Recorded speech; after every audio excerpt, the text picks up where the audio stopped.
Andrew Morgan, it's good to have you on as well. Thank you so much. Glad to be here. Yeah.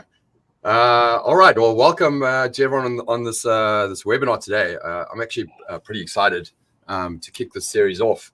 It's really a series called Behind the Amazon Curtain and connecting with elite agencies in the space and really understanding some of the strategies, the secrets, the processes, the operations, ideas that agencies who are growing brands and large brands to that matter on Amazon, how do they actually operate? And so I'm pretty excited for this series. This is actually the first of a few. We've got some great partners on today.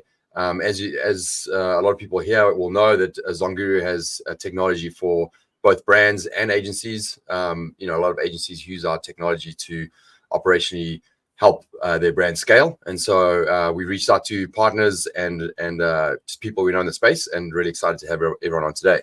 So we're going to be getting the way that we run this is in terms of an agenda will be a short introduction from the great team members we have on today, and then we'll go into a 10-minute presentation each, so around a topic that we've thought about and that we want to share with this group.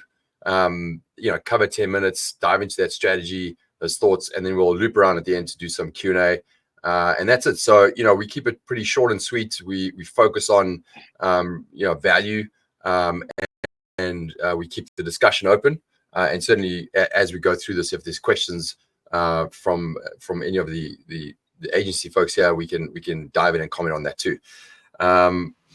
Great. So I'm going to go ahead and just do an introduction and do a roundtable here, and then we'll dive in. And so for anyone who's listening right now, if you do have comments or questions, paste them into the chat, and there will be a recording done of this. It will be sent out to everyone live and everyone who wants the recording.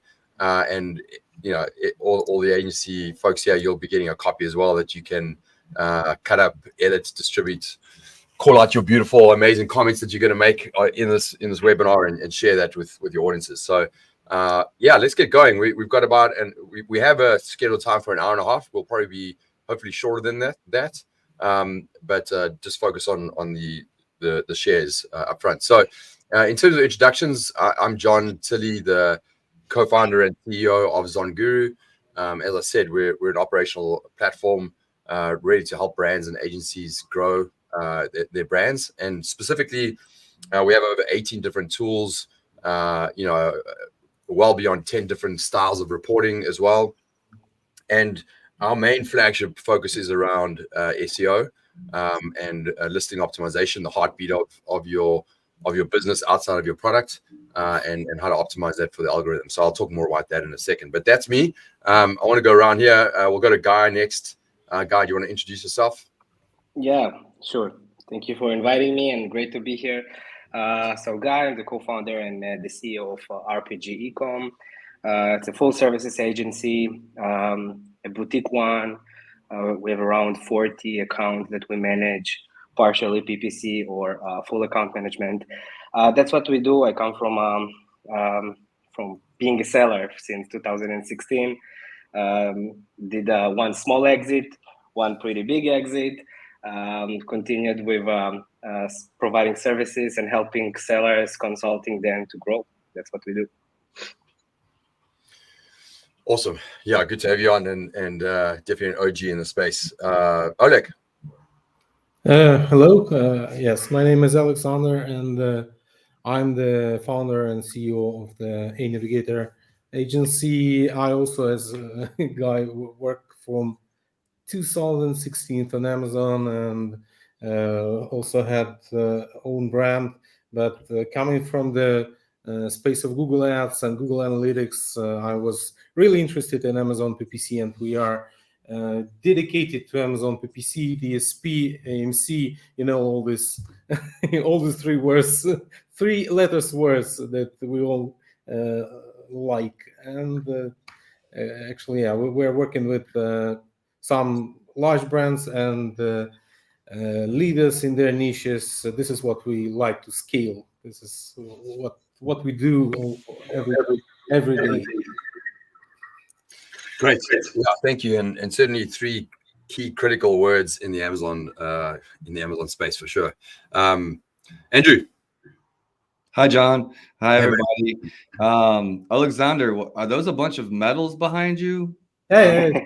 So I used to be a runner, but you know, it's not anymore. I didn't know if it was powerlifting or what. So I was No, runner. That's impressive. No, I'm excited to be here. I've been in the Amazon space now, I think 15 years.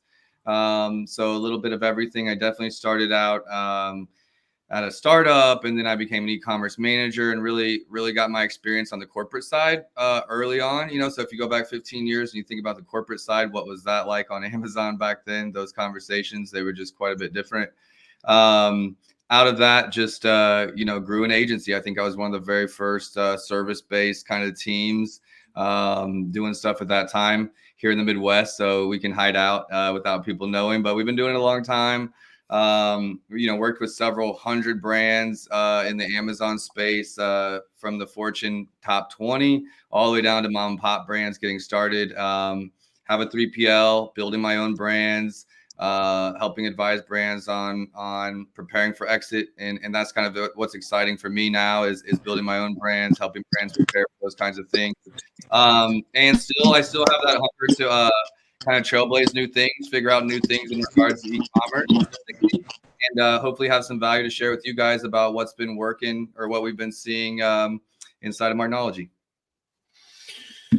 Yeah, pretty cool, man. You definitely been in the space for some time, and you also got an awesome podcast as well, which I've been on before, and if you haven't checked that out, definitely check it out. But good to have you on. All right, let's go around to Paula. Hi, everyone. Thank you for having me, and thanks for joining. So I'm Paula de la Vega. I work with Toucan e-commerce. I'm the North and South America senior client partner. Us as an agency, we're a full service agency. We're Amazon Advanced partners. So we have very close relationships with our Amazon internal contacts. And we do manage clients of all different sizes and all different categories. So we're it's kind of similar to Andrew here. We're looking at, top tier clients who are driving millions a year, but we also work very closely with brands who are just starting out and who are looking to catch, a break with Amazon. We know that it can be a difficult process, so we're here to help you every step of the way. And I'll be taking you through click-through rate and conversion rate later on in this webinar. Awesome. Arjun, got you there. Hey, thanks, John, and thanks everyone for having me here. So I'm Arjun. I'm a VP with Ergode right now. So Ergode is actually I got started 17 years back as a seller on Amazon. We started with the reselling business. Currently, we are one of the top 5 sellers on Amazon, Walmart, most of the marketplaces. Plus, we have a brand aggregator business where we have 15 odd brands in-house that we have acquired over the last 3 years, and we are trying to grow them. Plus, we also have a full service Amazon agency because of all the learnings that we have acquired over the last 17 years. We are now trying to help sellers, vendors, etc. Scale their Amazon marketplace businesses and expand. And a lot of our expertise is in North America and European countries. So yeah, so that's a quick brief about it. And overall, if you look at it, we are one of the first sellers to do 150 million plus on Amazon global marketplaces, and right now we are also one of the top 5 sellers in Walmart. So yeah, happy to be here. Awesome. Good to have you, Arjun. So that's the panel, guys. I think it's a fantastic panel. Arjun, I just want to make one note there. Maybe just check your speaker as well, because it was a little hard to hear you. So you just want to double check that, and also I had some connectivity problems with my laptop, so I had to just switch here. But I'll just fix that. Yeah. Gotcha. And then just mute as well when we're going around, because there's a little bit of feedback coming on your side. Okay, good. Well, let's kick it off. So I'm going to be timekeeper as well. We're going to keep this to 10 minutes of jam-packed information. And you know what? I'm going to go first because we're hosting it. So I'll go for it. And then After that, we're going to go to Guy, Andrew, Paula, Oleg, and then Arjun. You're gonna finish it up for us. So we're going to cover that in the time that we have, and then we'll go to Q&A. But again, if you do have questions, everyone listening, please post them. I mean, you've heard the expertise here. We've got deep expertise, so this is the time to really get your questions in. We'll coordinate that and then circle that around at the end. I'm going to present my screen and go for it. All right.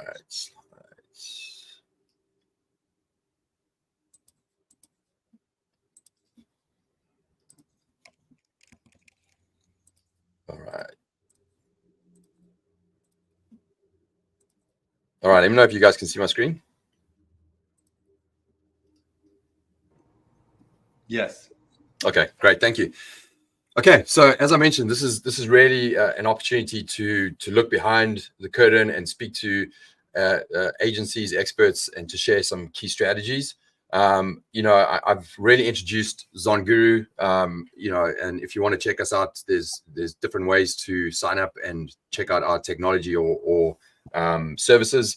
And I'll give you some of those links towards the end of my chat right now. I'm going to start the timer for myself. The area that I want to cover is, we obviously have technology for different types of users and audiences. For some of our enterprise brands, there are certain service layers that we include with our technology, really around how to help you grow on Amazon. And the lens that we really look at for those type of brands is this idea of organic growth. So what we're looking for over time is like, how do we understand at the SKU level, how do you rank for specific keywords?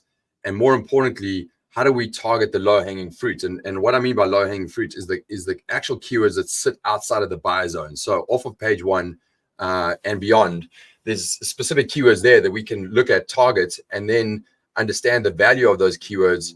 And then what are the actual levers that we have available to us on Amazon to drive them into the best organic rank position?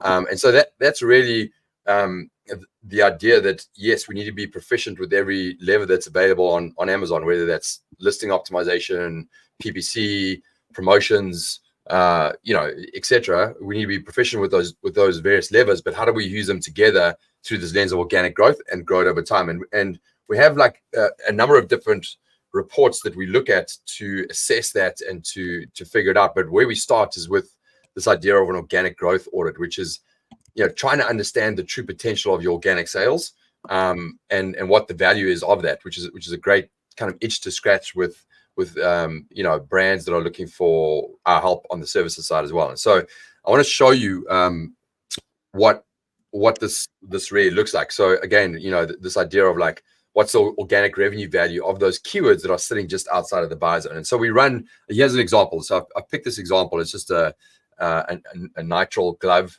that's selling on Amazon, does incredibly well. And I've just taken a demo example and ran a view on how we look at that specific ASIN. So what we're doing here in this screen that I'm showing you, it's just an internal report that we share with clients. But we basically, looking at all of the index keywords using our technology, understanding, hey, what are all the index keywords that you are from position 1 through position 200 plus, right? And we then group it into this specific section. So your top 25 in terms of number of keywords, your search volume, and then 26 to 50, and then 51 to 200. So, we group it like this with this idea of trying to understand, hey, how many keywords do you guys have in your top 25? So you can see across this whole set of ASINs under this parent ASIN, right? These are all the individual ASINs, the child ASINs. They have 179 keywords that they rank for in the top 25 positions with 225,000 in search volume. And then we look at, okay, well, in the position 26 to 50, they have 168. And in position 51 to 200, they have 527. So the point here is to understand, hey, okay, this is all great. You're driving a bunch of organic sales off of these 179 keywords, but what's the low-hanging fruit opportunity here? And frankly, the low-hanging fruit opportunity is 26 to 50. You can see 168 keywords that are sitting right there with that 291,000 search volume. And then obviously 527 with over 1 million in search volume on the longer tail keywords, right? So how does the rubber meet the road when we look at this? And so this is kind of the money side per se, right? Which is showing you, hey, from those keywords, right, the 187, they're generating around 218,000 a month in sales, right? Now, if I actually look at the keywords that are sitting here in 26 to 50, the 175, I think it was, at the conversion rates and the sales price that they've got, if those keywords were all moved into the buyer zone, what would the value of those keywords be? And you can see the value right here. It would be an additional 281,000 to a total of 499,000. So effectively, more than doubling their business, right? If they moved every single keyword from the low-hanging fruit position to page 1, they would get an extra, 281,000. And then obviously, if they moved all of the keywords, 51 to 200, all the way up to page 1, they'll get 1.9 million in sales. Now, obviously, the question there is like, hey, you're not going to be able to move all of them, right? It's not possible. But when we really look at those keywords and we look at the relevancy, where they're positioned on listings, how they're performing in PPC, promotions, etc., we can start to identify a subset and say, hey, within here, there's a subset of keywords that we over time can move into the organic position. And certainly there's some keywords over here. And typically it's maybe a quarter to a half of these keywords over time, maybe a quarter of these keywords that we can move. So, in this scenario, certainly over time with the right strategies and the right focus on these index keywords, we can move this up to, maybe 400, 500,000 in monthly revenue, right? So that's the true power of this type of report, to get the conversation going around like, hey, what's the actual value of the keywords that we just simply aren't ranking for right yet in the right organic buyer zone positions, and then importantly, if we move them there, what's the value of that, and then how do we get there? And it gets more detailed, obviously breaking down position 1 to 25. How do you get into the top 10? What does that do from a difference on conversion rates and sales, etc.? So this is a view that I wanted to share with everyone here in terms of how we specifically think about the overall growth of brands, and understanding that at the end, not every sale on Amazon is a good sale. Some of them are more profitable than others. Certainly organic is the most profitable. And how do you, over time, make sure that everything's working together to get the organic growth into a better position? We're getting obviously great results with this type of process and system that we share, obviously with our brands, but also with our agencies. Everything from an overall increase in 23% on average revenue lift on existing listings. With our flagship, tools in the listing space, about a 37% improvement in listing optimization.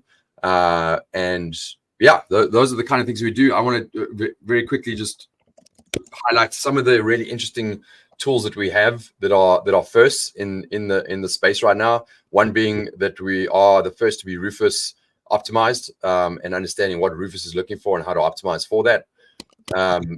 We do an AI image analysis, which is a pretty deep analysis of understanding what content AI on Amazon's side is looking for in imagery, and where the gaps are, and how you should position that around your images 1 through 7 plus 8 plus content, an AI keyword generator, and just this idea that everything for us is, we move beyond mobile first optimization to AI first optimization, both for Amazon's algorithm, and also what it's looking for in your listings.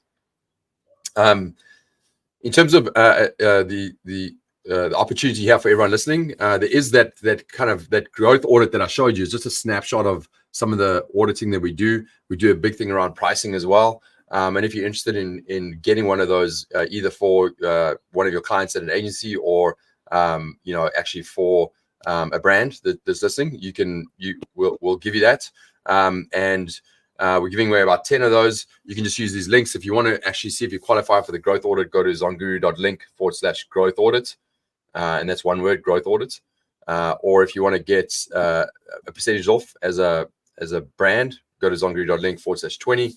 Or as an agency, go to zonguru.link/EP and you'll connect with us there. I'll post these into the chat, but if you want to get hold of us and find out more around this growth audit and how we look at long-term organic profitable growth on Amazon and how you get there, you can connect with us and we can go from there.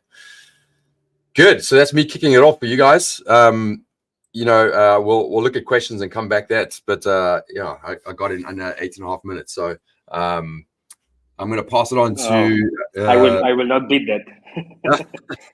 going to pass it on to you, actually, Guy. You're going to be next on there. Yeah, maybe just as you get into this, maybe just kick it off with like, maybe one of your points of difference as an agency and what you truly focus on, and then just dive into your value that you want to share with this group. Thank you. Yeah, perfect. That's actually it's a good start because this is exactly connected to what I'm going to speak about. So after 6-7 years running the agency, we figure out that we're best at grinding on this micromanagement when we provide full services, full account management service. And we figure out that small sellers are too small to be able to pay an agency to grow them and to be able to invest in it.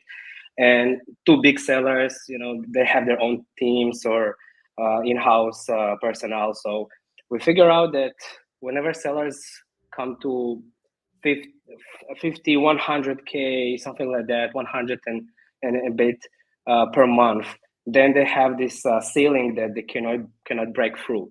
And this is on the edge between 6 and 7 figures per year. And this is exactly where we found our added value, that we were able to audit every single level, every single aspect of what we call having a brand on Amazon, and to break it down to small pieces, digest it, and try to just grow step by step on the small things that I'm going to mention. So the idea is that many of the sellers, when they grow, they stop to take care about the small things. That from the first point, that's what we were all learning what to do. You mentioned the SEO, the importance of of all other keywords, not just to have the top 20-30 keywords on the main page. So we focus on these small cherries that come up with the industry. Every year we have new softwares, new features, new gadgets, new tools, new promos, and everything on Sell Essentials. So we try to keep up with all the new things, but we forget the basics. And when you don't have the basics and you don't have the infrastructure to grow your brand, that's where the problem. It doesn't matter how much money you will invest in PPC. It doesn't matter, on how many SKUs you have.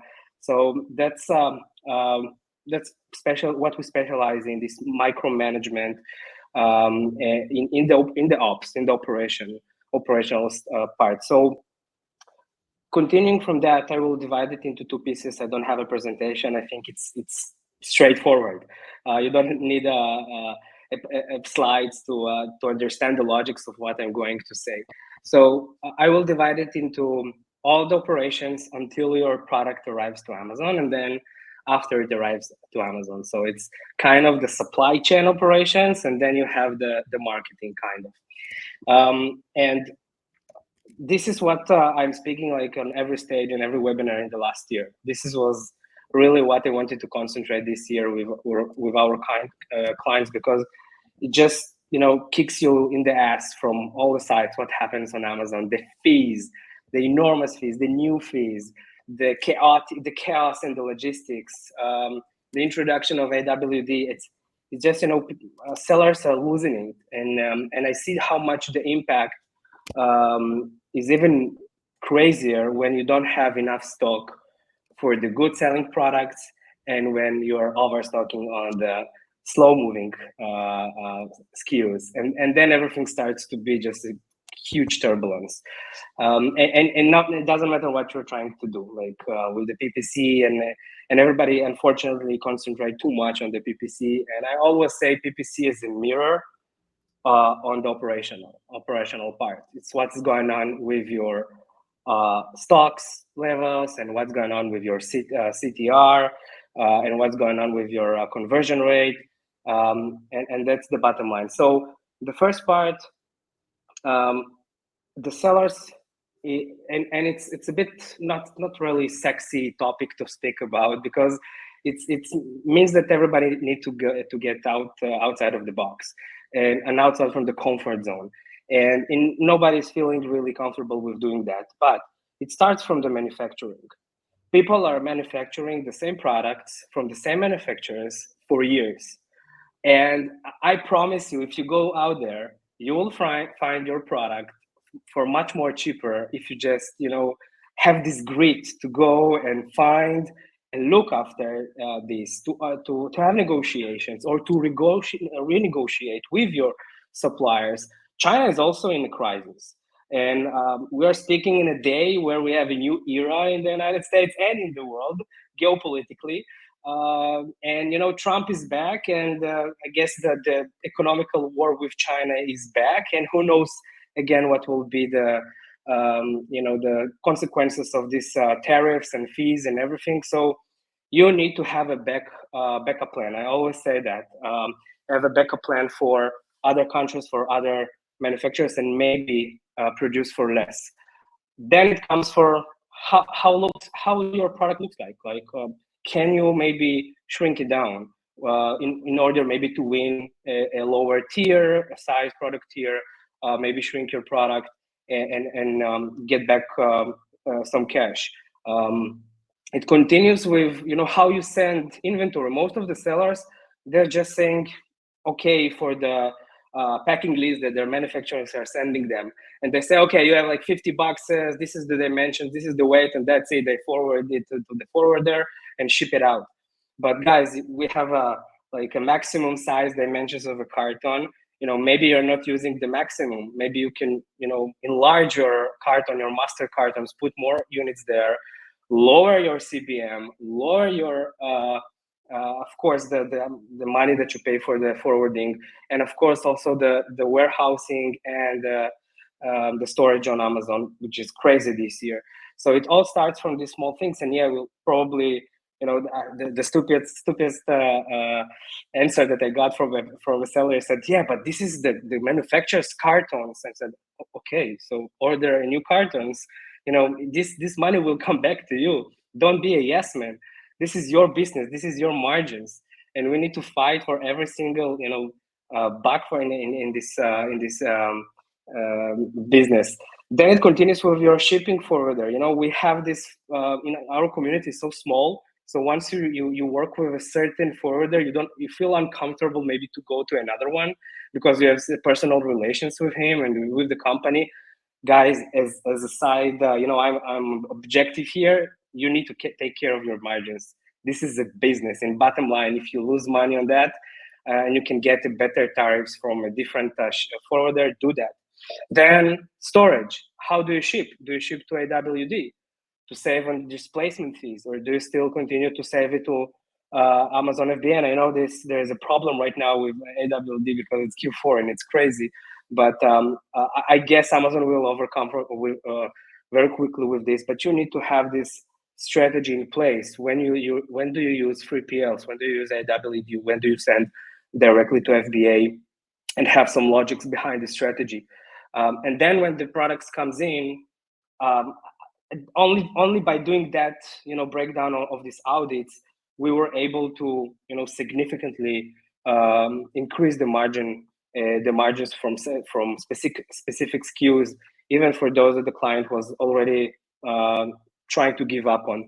And then on the other side, this helps you. When you have bigger margins, okay, suddenly you are much more dynamic on PPC. Much more, suddenly you are much more dynamic on your A/B testing with everything. So the second phase is marketing, and marketing is divided to whatever is necessary to sell more units. We all know that we need to get going this snowball effect on Amazon and ideally never make it stop. And this means that you also need the cash flow, to do that. So it's all connected. No matter how you look at this is all small pieces. It's very all connected. And just a time check there, Guy. You've got it is 2 minutes. 2 minutes. I'm wrapping up. Okay. So pricing, it's all connected. Pricing, PPC, A/B testing, coupons. How do you do that? You need to test the different strategies, and you need to have these numbers in place. Have whatever, if you prefer Excel, if you prefer different softwares to help you do that, but you need to different simulations worst case scenario, best case scenario, and try different approaches to how you market your product until you nail it, and you find this sweet spot, and then you can really leverage on this. So these small things are sellers. Most of those sellers are not doing it themselves, and if they're a bit bigger, so they have the teams to do that, and nobody feels comfortable to go and kind of a reality check on themselves. But I can promise you that if you will stop for a second and make just 1 month during the year, make this month for an operational makeover. Like, try to break down all these aspects that I just mentioned, and you will find these golden nuggets there. It will help you to maybe really not give up on certain SKUs, or even make some of your best sellers even much more profitable. Awesome, Guy. Yeah, that's great. I think it's a solid reminder of all the areas to go back and look at for improvements. Great. Yeah, and you know, well, the next person up will be Andrew. So we'll jump in there, but just a comment on you know, we've seen those, like, you know, I've already had a bunch of calls from brands today, like, oh, you know, tariffs changes, like, you know, what does the future look like? And you know, just a reminder that I think what's really been cool for all of us in this industry over the years is, like, when there is a shakeup in certain areas, it's the entrepreneurial spirit comes through, right? And we find better ways to do things, and with change comes opportunity. So, you know, the point of being on top of it is it's a pretty cool and always optimistic, right? I think we all as a group figure things out, which is pretty cool. Thank you. So, Guy, if you have any links or anything you want to post there for people to connect with you, please drop that in the chat. I do see some great conversations happening already.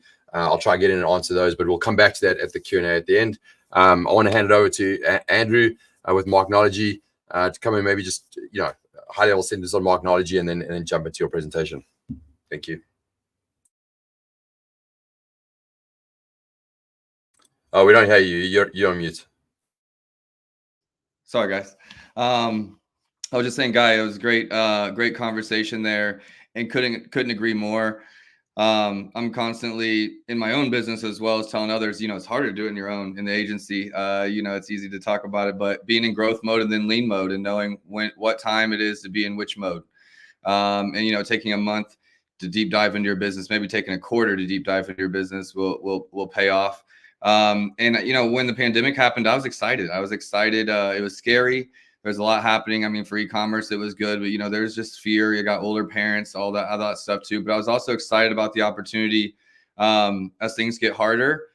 That's an opportunity for you as a brand. If you're an underdog, it's a chance for you to leapfrog a lot of people, or a lot of brands, a lot of competitors. So that's what we're in. We're in this to win it. So a little bit about me. Just been in the space a long time. We're a full service marketplace agency. I always used to say we're just an Amazon agency, and that's part of the topic for today, is just like kind of the growth into the niche has grown, and now, you know, marketplaces is a thing. That, like, you look at people's LinkedIn profiles, it says marketplace manager or marketplace professional. So just wanted to try to bring something new maybe to the audience, share what we've been doing. You know, we work with brands as a full service shop, from content to PPC, helping them. We do less in product development, but helping them research competitors, how to enter the market, should they go international, feasibility analysis, deep audits, all that kind of stuff around marketplaces. And you know, just been pushing the limits, I guess, in what we can do on each of the marketplaces, and still having a lot of fun doing it. So, you know, that's a little bit about us. I do have a little bit of a slideshow or a little bit of a presentation, if that's okay. 100%. Just go ahead and present at the bottom and share your screen, and should be good. Okay.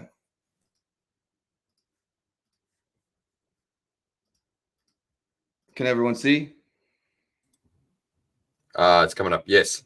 Okay, cool. So please give me the 2-minute warning if you don't mind, because I'm just going to get in the zone and No problem. I'll give it to you. Yeah. Okay, so you know, one thing I was just talking about is, like, we used to just be an Amazon agency, and when I used to start using that term, people didn't even know what it meant. And it wasn't until I came up with the slogan, an Amazon brand accelerator. It was Marknology and Amazon brand accelerator, that people from the outside the space were like, oh, okay, I get that. I know what a brand accelerator is. and they could kind of make that leap. Oh, and we accelerate brands on Amazon. But just like I used to be very anti-vendor central, and anyone selling on vendor central was a moron. I'm a very opinionated person, if you can't tell.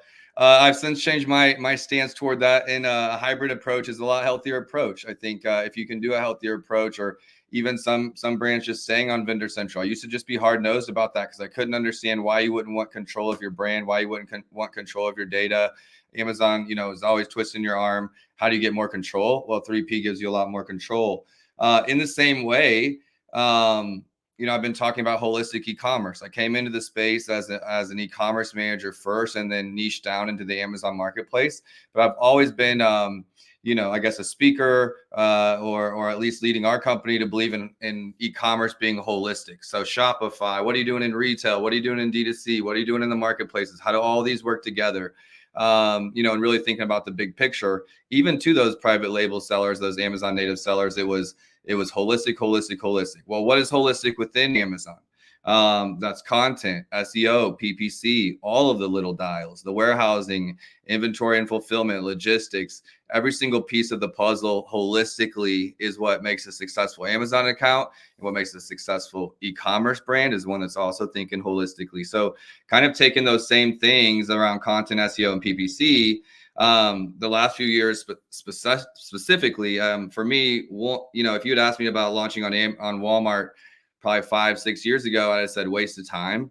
They hadn't bought jet.com yet. I think at that time they hadn't sophisticated, and I would have pushed you into international Amazon Canada or Amazon Australia or Amazon UK, anything other than eBay or Walmart at that time. TikTok wasn't even a blip on our radar at that time, right? Well, things have changed, and over the last few years, as these marketplaces have matured, I've changed really my stance on that and my approach to that. And some of that is just from getting more experience under the belt, seeing more wins, seeing how other people are winning, getting a wider look at that. And so what I've learned is each of these marketplaces has their own strengths and weaknesses. I think just like a Shopify site needs a good funnel, a good post-purchase follow-up, all those kinds of things. Amazon needs a good system. Walmart, TikTok Shop, eBay, they all have their own specific market strengths and weaknesses as well. And while we're always going to be an Amazon first agency, we're quickly learning and adapting on how to embrace the others. So I'm talking about the major four here, but if you're a specific brand, like let's say Chewy.com, or you're in retail as a food brand and you could be on Instacart, or maybe you're a furniture brand, you could be on Wayfair. I consider these like auxiliary marketplaces, and these kind of being the main four right here, but don't overlook the auxiliary marketplaces as well. There's a big opportunity. And look, I'm not selling a software that you just upload your products and it pushes you to all of these things. That's not what I'm pushing. I'm a service-based agency, very human-based. We have tools, we use tools to our advantage, but I'm not talking about just taking it and pushing it. I'm talking about actually optimizing them to the level they should be ran, and having a strategy for them. So very similar to Amazon, we've got strategy. First and foremost, there's advertising, partnership opportunities. So we're certified in each of these four as a certified agency now with eBay, Walmart, Amazon, and TikTok. But catalog management, content, SEO. So why multi-channel, Drew? We've heard multi-channel, we've heard omni-channel, we know all the buzzwords. I just thought I'd give you my perspective in case it opens your mind just a little, or it's a little different perspective. Amazon fees and complexity getting harder. Not saying avoid Amazon, I'm saying it's and, not or. Marketplaces are niching down, like I mentioned, Chewy, Wayfair, Instacart. The other marketplaces are actually not as bad as they used to be. They've improved quite a bit and worth the time there. Some categories do quite a bit better on other marketplaces. For example, pet on Chewy.com, or used car parts on eBay. And actually on eBay, we're talking about more and more new goods, but think about it like trading cards or different things like this. Depending on what you're selling, toys, games, TikTok Shop is a better marketplace for inventions or things that people don't have a direct search for. Whereas on Amazon, they have to type something in to find it. Think of it like the fidget spinner. No one knew what that word was. Imagine if we just, tried to find it on Amazon at that time. No, we got seen a Facebook ad or an Instagram ad or a TikTok ad, something like that. And then, that trend explosive. So diversifying your brand, unique customers on each platform. Each of these marketplaces has loyalty. So eBay has its loyal customers. Walmart has its loyal customers. TikTok Shop and TikTok has its loyal customers, and Amazon. So by getting into each of these and doing well, you can essentially open your brand up to a unique customer base that you're just simply not going to get on the other marketplaces. Brand protection is another one really big. Simply, we used to be on eBay back in the day, probably, as long as I've been doing this, 15 years, we've put brands on eBay, not to dominate on eBay or even sell that much, but simply to be able to enforce copyright issues, trademark issues with our images. We would see people reselling our products for quite a bit higher on eBay. So simply brand protection. And then lastly, marketplace incentives. One thing that's huge, like Nordstrom is making massive incentives right now. TikTok Shop still doing massive incentives. So you're struggling on profitability and you're not trying some of these things where they're offering you free shipping or discount match or coupon match, etc. Huge opportunities.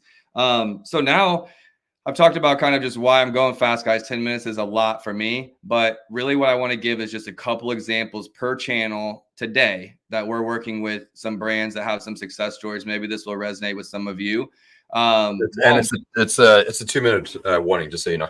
Perfect. That's where I was mentally. Okay, so Walmart, we have a brand that launched. They're a 100-year-old brand. I actually used to play the game at my grandma's house. I don't know if you guys have heard some of those games, those like 10 games in one type of game. I'm not going to mention them here, but they're doing a big relaunch. They acquired the company, pushing on Shopify, and we're launching them on Amazon and Walmart, and really excited about that. Several brands we have. We became a Walmart partner recently, so reaching back out with some more incentives to talk to our brands about. And several brands on their own, they came to us for Amazon, but they were doing $50K annually, which isn't a ton, but zero optimization, zero ads, simply just listing it on Walmart and doing 50 grand. What is the opportunity if they're actually optimizing their images, if they're actually optimizing their keywords, if they're throwing some PPC behind that? A lawn care brand doing very good. Again, what category are you in? For me, I used to go to Walmart, go to the lawn and garden area in the back, grab some stuff there. So a lawn care product does very well on Walmart, because I think if you're used to buying that product from Walmart, it's not a huge step or a huge leap for you to go and buy that product again. And I think you really have to think about your brands in that way. And this is the only one I'm showing a little bit of data.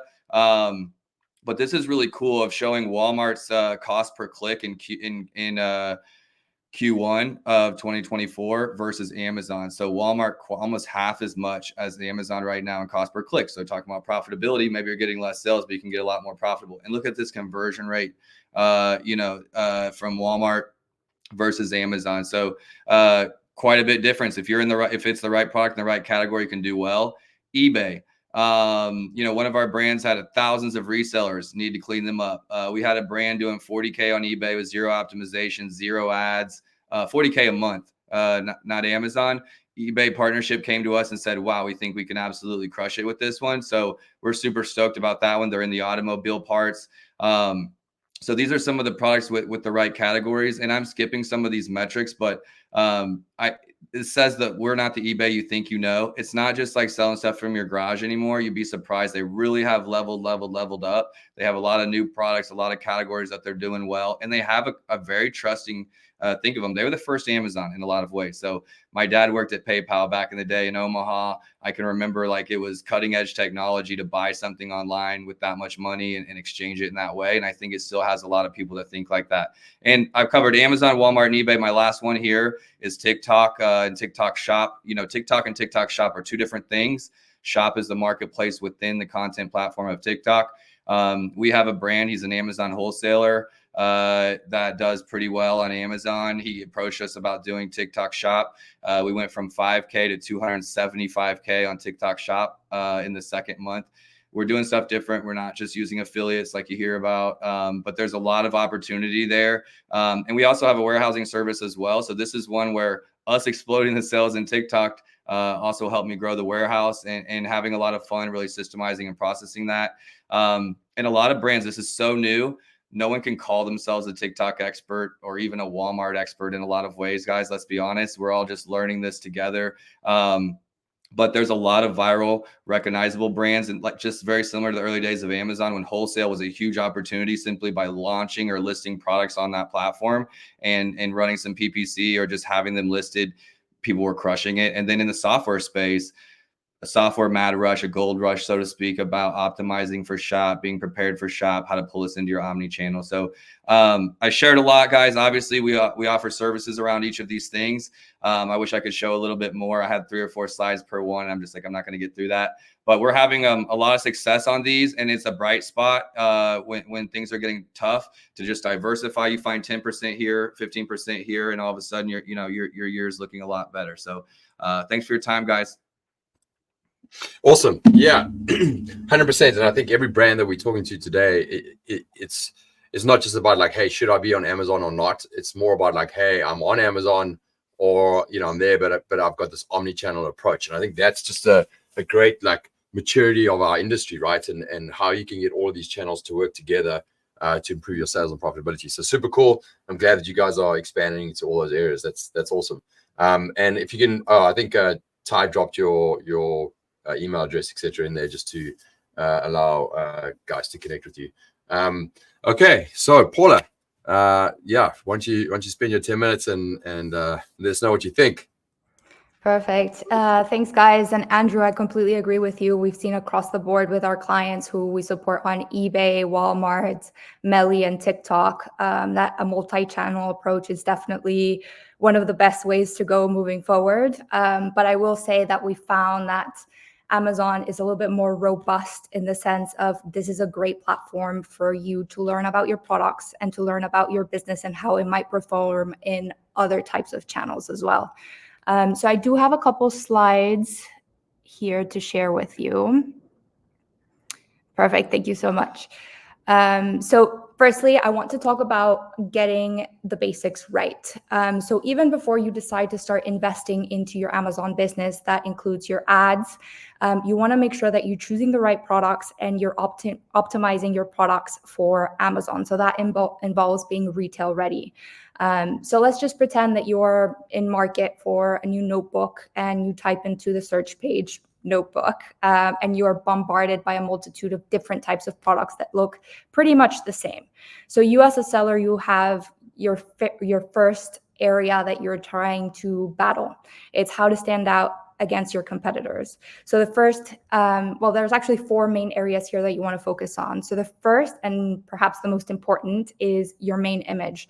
So what you're looking at here on the screen is a before and after of a test that we ran for a notebook specifically. This was run for a period of 7 weeks. So you have the before image where it looks a little bit muted, a little bit dull, and the after image where we've enhanced the main image quality. That includes like vibrance and making sure that your colors are right. And we also added a couple USPs here to be able to stand out from your competitors. From this specific case study, we did see a 25% increase in glance views. So let's say now you have acquired your shoppers' interest in your product. The next thing that they'll be looking at is your title.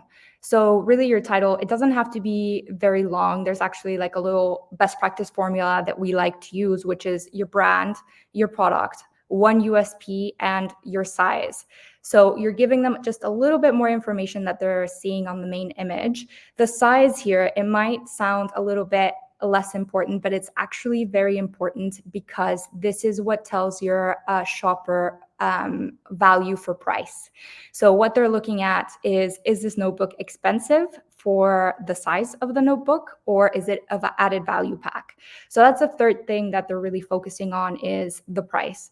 So they're not only assessing based on value of your own product, but they're also assessing between all your competitors who are also showing up in the search page. So we very highly recommend that you conduct a competitor analysis before you decide to list your price. Obviously, pricing can be very, very tricky. I know it was mentioned before that with FBA fees it's a little bit difficult, and a lot of brands struggle at the beginning to drive profitability early on because of the fees that Amazon takes.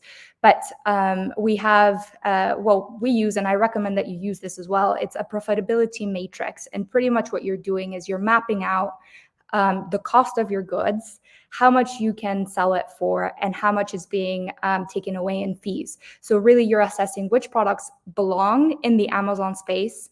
Perhaps they don't, perhaps they're made for another channel. But if they do, how much are you willing to invest on top of those additional fees? So this is a great way to kind of assess the price point that you have per product.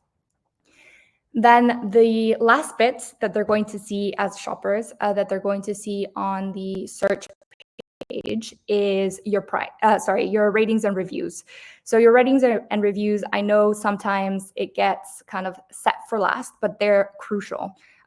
Initially, when you have an NPD, so a new product launch, this is really what you're trying to build from the very beginning. I mean, you have different opportunities, let's say through Vine, to build this out and to kind of build a customer base.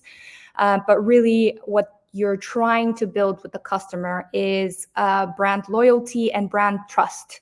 So you really want your shoppers to trust your product, to be able to click and then finally convert. Just a rule of thumb for those wondering, we suggest a star rating of 4.5 or above. And depending on the marketplace, each marketplace is saturated. So perhaps in the UK, it's different than the US. But just as a rule of thumb, I would aim for 30 reviews or more. This is initial, but of course, continue to work on building out more reviews. There's products who have 1,000+ reviews. So definitely just keep working on getting your ratings and reviews up. So now we've improved your engagement, people are clicking on your product, and then you're led to the product detail page. There we go. And then you're led to the product detail page. So you as a shopper, you're now in the product detail page. You're interested in buying this product. You have high purchase intent, but you are wanting more information of what this product actually is. So now as a seller, you are confronted with your second issue, which is how do I get my customer to actually purchase my product? So there's three main areas that you should really be focusing on your product detail page. So firstly, you want to focus on your bullet points. So bullet points are very, very important. Jon will know this because this is an area where you need to saturate where it makes sense. We don't want gibberish to get your SEO in. So bullet points is a great way to give more information on your product, but really include your SEO keywords in here. The product description at the bottom of the page is also a really great way to include your SEO. I will say, though, that whether you're shopping on mobile or web, it's completely different in terms of bullets. So on mobile, it will be shown further down in the product detail page. If you're shopping on web, you'll see it kind of just below the title. But we've actually seen that in a couple categories, you actually have to take an extra step to read the bullet points. So it's not as it used to be.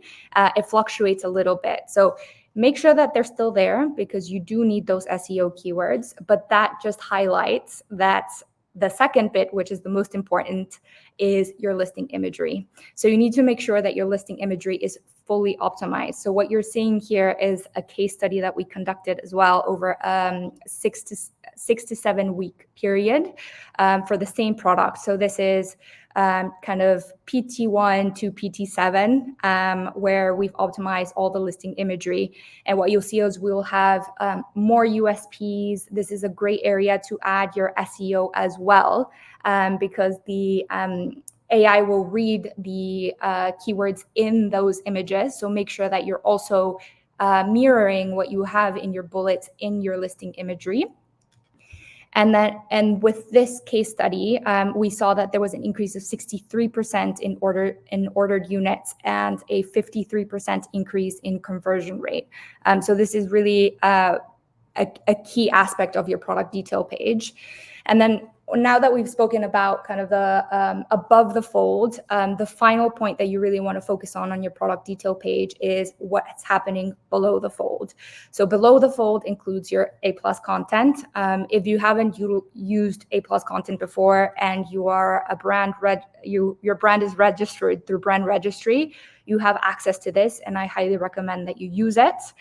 This is a great way to, one, also add your SEO keywords, but also showcase your brand, showcase your ethos, tell your customer who you are as a brand, which will incentivize them to convert, and then they can also get to know a little bit more of your product range.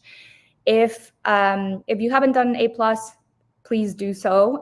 If you are doing A+ already, you should really be looking into doing brand stories or premium A+. So more and more brands are investing in their content. So really, I would suggest that all brands step up their game there in terms of content and what's below the fold. So now that we've discussed a little bit of engagement through your click-through rate and your conversion rate, we're actually going to give away, conduct 10 free audits. So that could be either on your content or on your ads, or if you have a specific area that you would like audited, we would be happy to do so. So you can either scan the QR code here and send me a message through LinkedIn, or just you have my email there, so feel free to send me an email.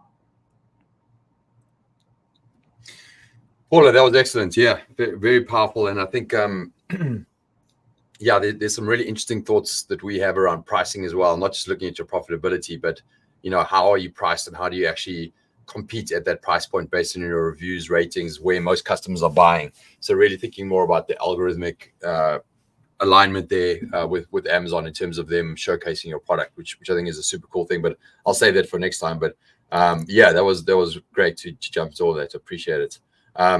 Good. So just a reminder, if you have any questions, we do see some coming in here. Right at the end of this, we'll do a Q&A. We're going to pick out a few questions and ask this group. So if you have questions, feel free to put them right there in the comments. So I appreciate the engagement.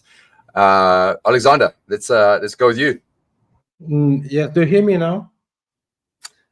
We hear you, but you're yeah. Actually, I have technical issues. So I tried to share my screen and everything is stopped. So can we switch, please? Okay. Yeah, thanks. We'll see if we can get you help there. So do you want to switch and just go to Arjun and then come back to you? Yeah. Okay, Arjun. Yes. So, yeah, it was really nice hearing from all of you guys. Really good inputs, especially Paula, the main image CTR experiment. Really love the way you presented. I mean, we also do a lot of main image CTR experiments, and to be precise, we recently was working on some of these ones which are very specific to what do you call the Thanksgiving specific badges for products on our box packaging. So ideal Thanksgiving gift and things like that. We were doing a lot of A/B tests around it, and I could relate to what you were just saying. And I could echo to what Guy just said a few minutes back about looking at the basics and how it makes a really good impact on how it's really making a difference. Because when you sit back and look at the things, because over the years, if you look at how these marketplaces, majorly Amazon, etc., functioned, earlier you would have just gone with like basic calculations of saying that you have a product which is ideally between 15 to 25% COGS, and then you say you have Amazon expenses max to max 35%. From those levels, now the Amazon expenses with every line item has gone to somewhere as close as 45-50%, and advertising costs are over the roof. And then, like he said, we just kept increasing, because at some point when we have good enough listings, then we just look at how to organically grow that, and our reliance on PPC just never, it's a never ending kind of a affair, right? It's like CPCs keep going up, season Thanksgiving holiday season, CPCs keep skyrocketing, and we are also caught in that whole cycle where to ensure that we don't lose market share in the specific categories where our top best sellers are operating. We ensure that we also chase those CPCs down, and we don't like to see our ABA top 3 ranking going away in any of the top keywords, right? So we continuously keep look at investing it without realizing that, hey, the expenses in Q4 are significantly high, 2.5 times higher storage expenses, CPC expenses, ad expenses, and eventually when we look at the Q4 PNL, we will realize that we made losses, right? So yeah, I mean, just summarizing that, and I really like the way Andrew also mentioned about uh, the shift in customer behavior from one marketplace to customer exploring newer avenues, and TikTok being the talk of the town, etc. So yeah, really good inputs. Yeah, I mean, I would like to take you guys specifically today through uh, uh, like a piece on. I can share my screen, take you guys through. Uh, Go for it. yes, you guys are able to see my screen. Yep. Yes. Go for it. Yeah. So I mean, yeah, I mean, overall, I want to spend some time with everyone today on the larger piece, which is on Amazon growth catalog, right? Diversify your catalog, because if you look at it, a lot of sellers get really caught with uh, products that have worked well for them over the years, and they're they're resistant with increasing their catalog size, right? So if you look at it, they always want to keep increasing market share for their top products, and they're always in this whole uh, catch up game with gaining more market share with their existing products. So when you look at it, what we have realized over the years of selling in Amazon and working with multiple vendors, and now having our own brands, is that specifically on the Amazon side, it is super important for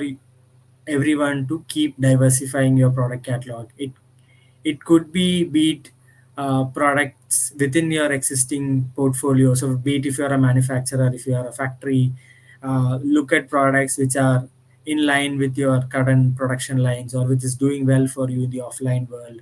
Or if you are having very good relations with factories, understand what kind of products are existing in their whole line of catalog. uh, Start with small experiments. So Amazon and a lot of third party tools actually give you a lot of insights on how to significantly go after a new product launch. Some of the things that have worked well for us when we are identifying new products is that look at the Amazon's new release pages, look at the Amazon's list of products, look at the Amazon's movers and shakers, etc. And then Keepa gives really good insights. Helium gives really good insights on chasing new products. But some of the inputs that we have learned over the years is that, uh, let's say, when you are diversifying into a very commoditized, high volume category, uh, please ensure uh, you either have price advantage versus the best sellers, the competitors, or you have a really good uh, review advantage or a product feature advantage. So let's say what I meant by that is you pick up the 1 and 2 star ratings of the best sellers and do like a sentiment analysis and analyze and understand what the customers are talking about as a pain point, or as a feature request or anything. So I'll give you an example here. So we were recently looking at uh, kids hangers. So kids hangers, like Amazon Basics and Utopia leads on Amazon as category bestsellers. They sell at really rock bottom prices as low as 17.99, 19.99 for a pack of 50.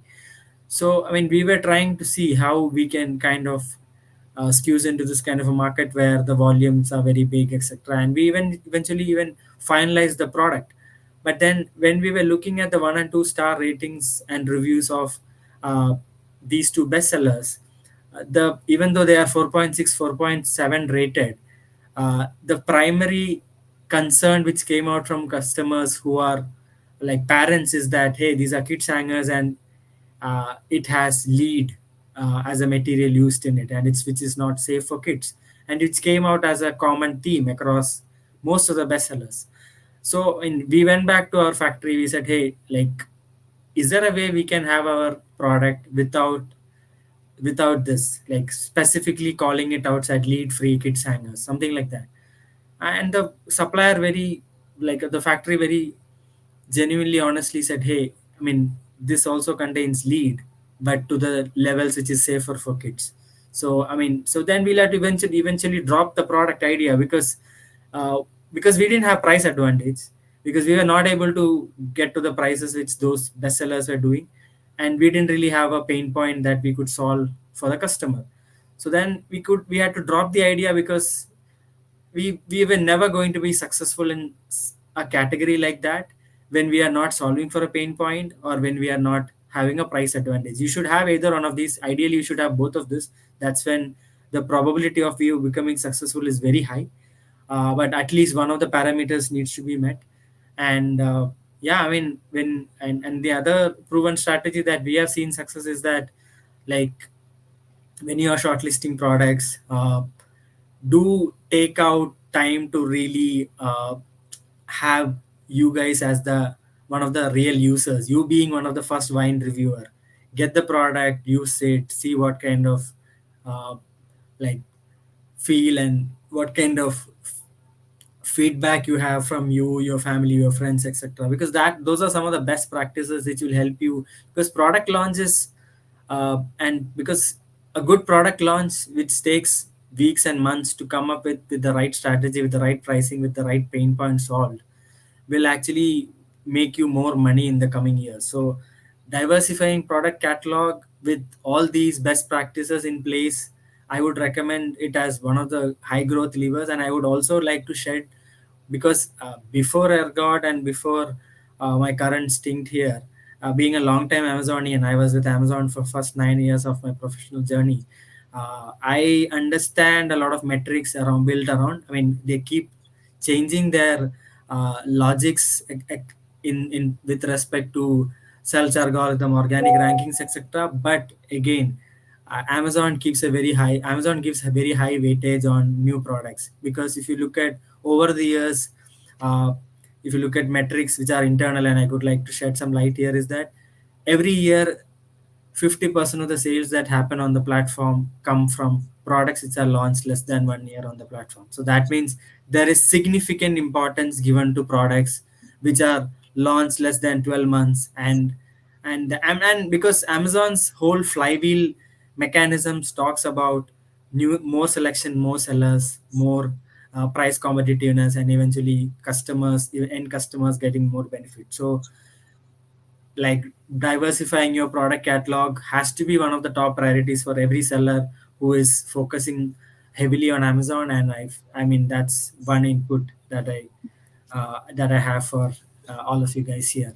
On those lines, and just a note there, it's pretty much time, Arjun. So maybe just 1 minute to kind of wrap up. That'd be great. yeah. So yeah, thanks, John, for that reminder. So I mean, yeah, I mean, the larger piece is, if you look at it, the the end goal is, like, I mean, I'm just skipping some of these, but if you look at it, we right now have like agency offering as well, where we kind of help whichever seller who wants to sign up with us. We help them do the new product consulting, new product development. And because we have sourcing and factory contacts across at least 5 countries, majorly China, Taiwan, India, and a lot of couple of other places, where we have factory tie-ups uh, over the last 17 years of relations that we have built. And we help each of the sellers who are looking for products, who are big, or who are the investment in place, who wants to launch new products. We have all those mechanisms in place. Yeah,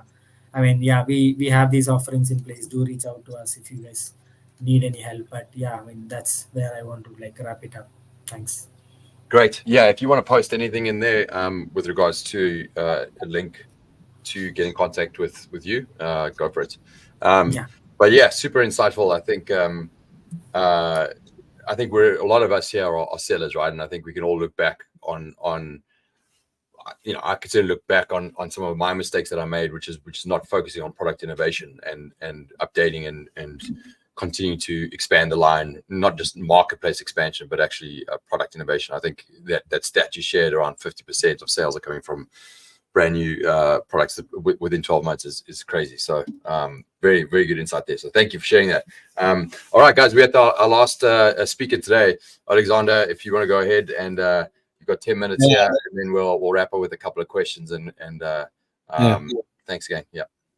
Thank you. Thank you for inviting me, and great insights, Arjun. And I wanted to actually follow up, and I had to follow up Paula because she was talking about conversion rate and CTR. And what I want to talk today about is the data and the traffic, because when you have good conversion rate, you need to drive traffic to your listing. A couple of words about myself. I'm really obsessed about the data. When you start to talk about logistics and all this stuff, it's just I don't like it so much.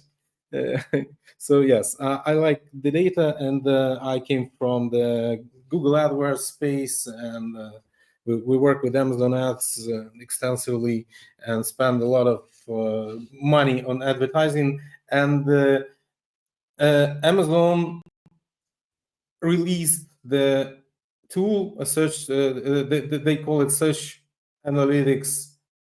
Search analytics now, yeah. It combines search query performance and search catalog performance reports, and they released it like 2 years ago, and it was really exciting. It was really the data that we were missing. When we scale the product, we need to know where to spend the most of our budget, where this product will convert better. And since then, we are using this on a weekly basis all the time, and I will show you a little bit later how we use it. But this is what I wanted to. We all know that Amazon is a search engine, and to make profit, you should be ranked higher. It's like the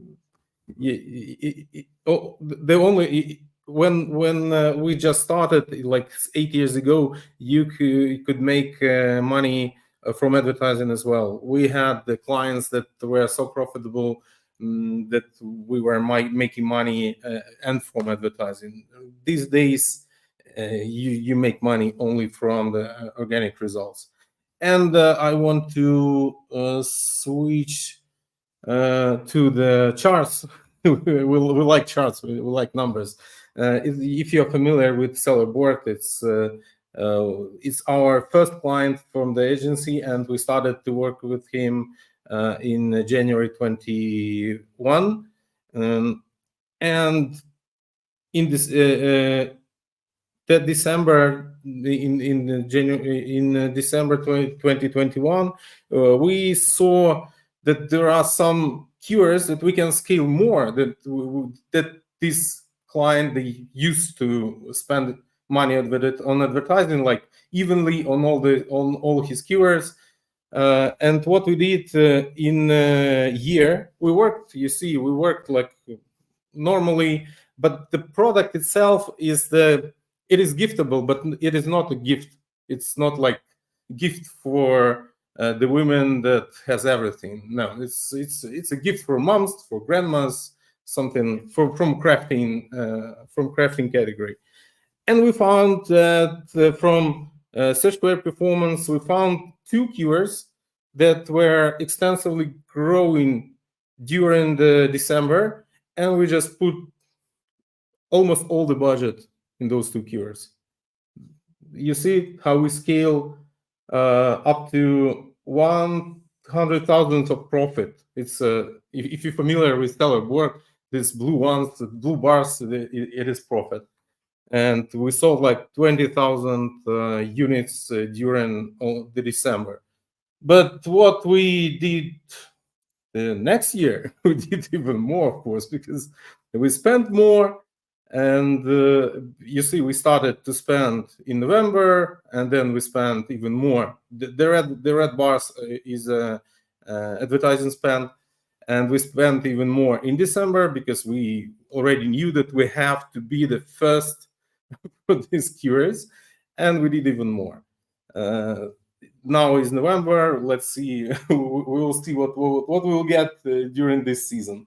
But the main idea is there are so many opportunities to scale on Amazon, but you have to find them and you have to search for them. And Amazon has really amazing tools for this, and they call it search query performance. But when you are spending a lot of money into advertising and you have really bad ACOS, like 100%, 150, you need to be sure that you are not spending this money. I don't know, like to just throw them out of the window. And to understand how the search algorithm works on Amazon, actually it's really complicated graph probably, but I really like it to explain all my clients how the ranking algorithm is working on Amazon. I call this chart the spaghetti chart. And what does it mean?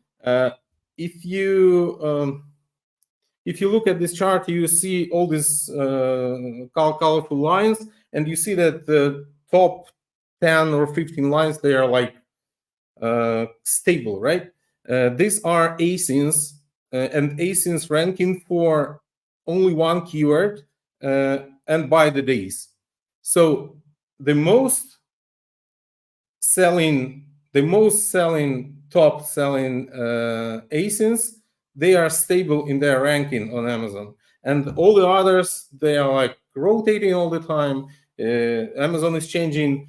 Today you are on the first page, and tomorrow you are going to be on the second page, and they rotate because Amazon wants to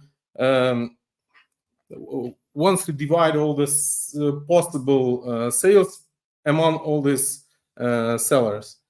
And what we used actually to understand which keywords we want to scale and how we can scale them. We use search query performance data. Yes, today's topic is agencies, like secret sauce or something like this, and this is what we use every week. And these are the data that Amazon provides us weekly, on a weekly, monthly, and quarterly basis, and they are showing the keyword or users and all the funnel that our users in when they click from the search, and then they add to the cart, and then they purchase. How we work with this data? Actually, we download it, and we combine our PPC data week by week with the SQP data. I think it's really known strategy for agencies that works with Amazon ads. And you see, this is also real case, real product. And what we got here, we started to spend like 1,000, and we scaled to 2,000, almost 2,500 per week. And we have quite high ACOS, but the keyword is really competitive, and the price is low. You see, it's like $15, and we cannot scale without spending with this kind of high ACOS. But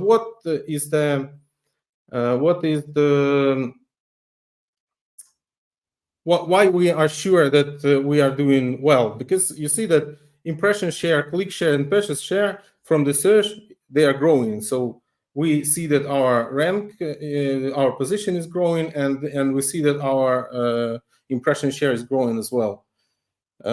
This is what we used in this case. And the second case, how we use even deeper analysis from Amazon. By every keyword, you can have data from Amazon that is showing your share and the share of your competitors.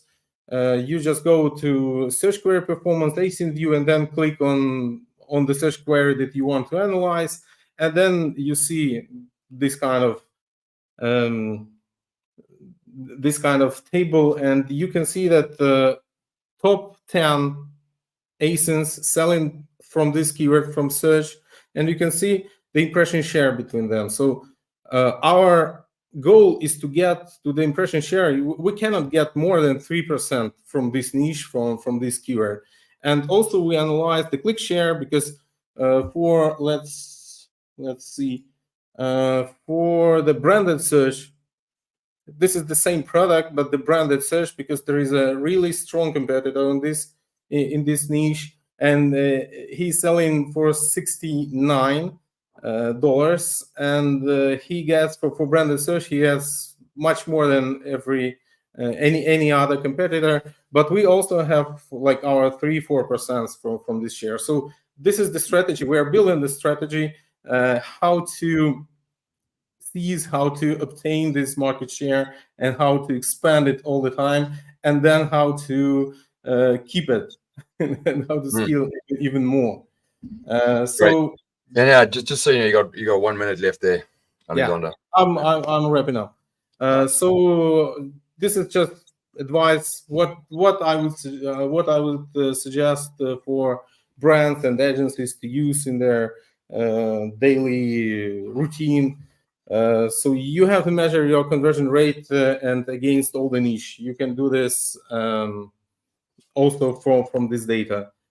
Also, you have to measure how the PPC spend helps grow in organic sales, and also compare to competitors and see where you can get even more share, impression share and click share, and do this on a weekly basis, and build a strategy out of it. Yes, what we did for our agency, and actually there are a lot of agencies here as well. We built a software, analytical software, that is downloading all this search query performance, search catalog performance, even search query details. We managed to download them as well, because there is no download button there, and build the software. And if someone is interested, I will yes, I will send the link as well. Join the wait list, and I think we need 1 more month to launch better. And if there are some agencies here on the webinar as well, you can just contact me, and we'll discuss how to scrape this data for all of your clients or part of your clients, because they're really useful, but they are not user-friendly on Amazon. So we need to build this charts, and this is what we like to do. So that's it. Super cool. Yeah, wow, Oleksandr, they're definitely showing the data there, which is epic. Yeah, it's interesting to see that year-over-year growth, and just refining the focus, right? Because at the end of the day, Amazon is such a big niche with so many sellers and data, that if you can really find the opportunity and hone in on that, that's where you can really grow, right? So getting at more data and seeing it is fantastic. Hey, so thanks, guys. I know we're almost at time. I want to do one quick thing, which is just a rapid fire across this panel here. Maybe just one word or one sentence, giving anyone an area of focus or advice for the Q4 season coming up. So just share one piece of advice, just one sentence or one word would be great. I'll let you think about that. I'll come back to you in a second. But yeah, thanks for everyone being on here. I think we got to most questions, and I know we're short on time. We'll play. There's going to be more of these series, so look out for them. We're gonna also focus around specific topics, which I think will be great. But as everyone could see today, the value share was amazing here. So thank you everyone for being on. And if we didn't get to questions, follow up with any of us and get our emails and we'll respond to you for sure and help you.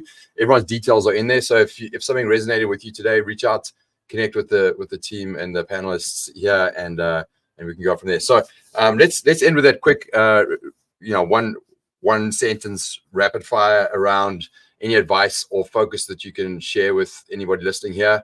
I guess I'll go first.